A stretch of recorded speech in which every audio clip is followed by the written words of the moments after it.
Assalamualaikum warahmatullahi wabarakatuh. Apa kabar semua? Semoga diberikan kesehatan oleh Allah Subhanahu wa taala.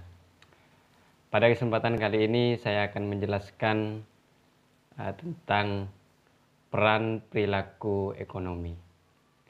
Sebelum kita mulai, marilah kita berdoa terlebih dahulu. Berdoa dimulai.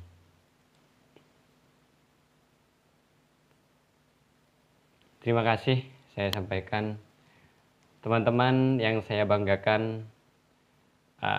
Kemarin kita sudah belajar mengenai tentang faktor-faktor ekonomi, ataupun kita mempelajari tentang apa itu yang dinamakan ekonomi atau kegiatan ekonomi. Selanjutnya saya akan menjelaskan tentang peran perilaku kegiatan ekonomi. Apa peran perilaku kegiatan ekonomi itu sendiri? Dalam sistem perekonomian, peran para pelaku ekonomi tersebut memiliki perannya masing-masing. Peran yang dimiliki antara pelaku ekonomi saling berhubungan satu sama lain. Peran ini ada beberapa peran nanti yang saya akan jelaskan, karena peran ini sangat berpengaruh, sangat berhubungan dengan peran satu dengan peran yang lainnya. Yang pertama, peran pelaku ekonomi, yaitu rumah tangga konsumsi atau konsumen. Konsumen adalah individu ataupun kelompok masyarakat yang mengkonsumsi barang dan jasa sekaligus orang yang memiliki faktor produksi. Berarti kalau kita seumpamanya beli di Indomaret, kita beli jajan, beli roti, itu kita sebagai konsumen. Apa peran rumah tangga konsumsi itu? Yang pertama, menyediakan faktor-faktor produksi bagi perusahaan.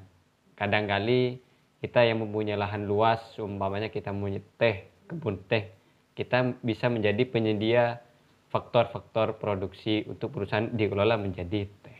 Seperti itu. Yang kedua, menerima imbalan jasa dari penggunaan faktor-faktor produksi yang dimilikinya. Artinya kita ada orang perusahaan membeli ataupun memberikan jasanya kepada kita karena kita sudah menyediakan faktor atau bahan-bahan untuk diproduksi. Yang ketiga, melakukan kegiatan konsumsi, yaitu membeli dan menggunakan barang dan jasa hasil produksi. Ketika sudah diproduksi, maka kita membeli, itu dinamakan juga peran dari konsumen ataupun rumah tangga konsumsi. Yang keempat, membayar pajak kepada pemerintah. Ini kita wajib membayar pajak kepada pemerintah sebagai rumah tangga konsumsi ataupun konsumen.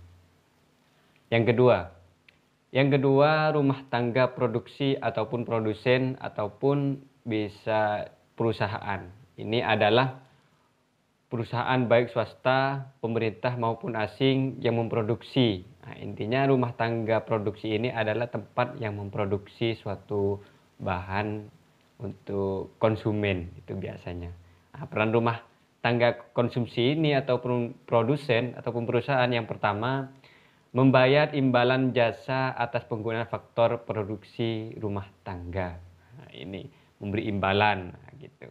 Memberi imbalan kepada orang-orang yang memproduksi ataupun penyedia barang. Yang kedua, mengelola faktor produksi dan melakukan kegiatan produksi barang dan jasa. Ini semua ketika barang sudah ada dan ataupun menyediakan jasa dari perusahaan itu, kita menyediakan jasa terhadap orang lain. Itu juga peran dari rumah tangga produksi.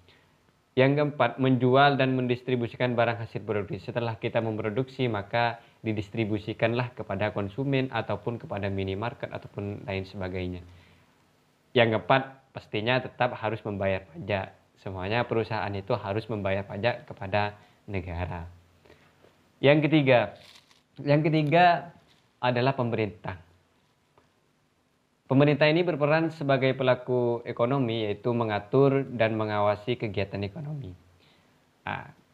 Mengapa pemerintah ini masuk terhadap peran pelaku ekonomi? Karena ketika tidak ada pemerintah, tidak ada yang mengatur atau mengawasi terhadap produksi ataupun pembelian, ini mengeluarkan peraturan, mengeluarkan perizinan, menarik pajak dan retribusi, maka pemasukan terhadap pemerintah ini berkurang. Dan juga ketika tidak diawasi oleh pemerintah, siapa yang akan mengawasi? Maka butuhlah pemerintah itu sebagai peran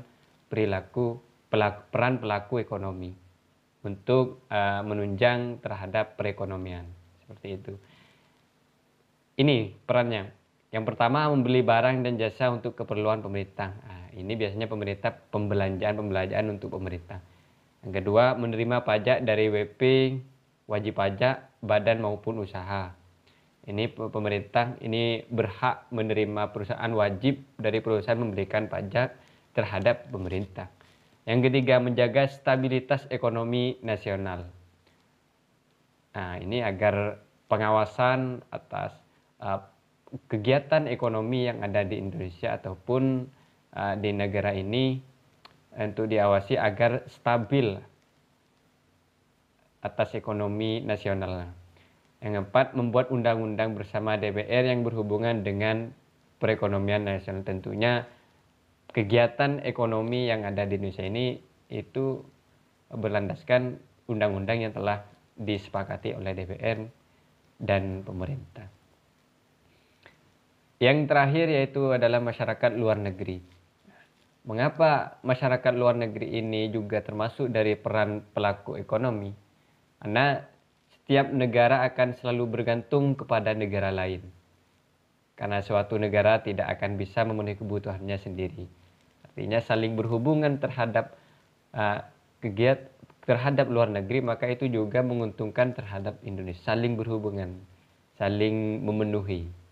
Melainkan peran masyarakat luar negeri ini yang bisa jadi sebagai konsumen, bisa jadi sebagai produsen, ataupun bisa jadi sebagai investor, bisa membantu terhadap Indonesia ketika hubungan dengan luar negeri kita baik. Seperti itu. Semoga hubungan ini tetap terjaga meskipun di saat pandemi ini.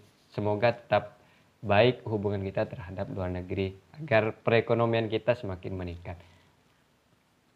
Terima kasih, mungkin hanya sekelumit yang bisa saya sampaikan ini untuk memenuhi media pembelajaran yang saya buat nanti untuk skripsi. Terima kasih, kurang lebihnya mohon maaf. Wallahul muwaffiq ila aqwamit thoriq.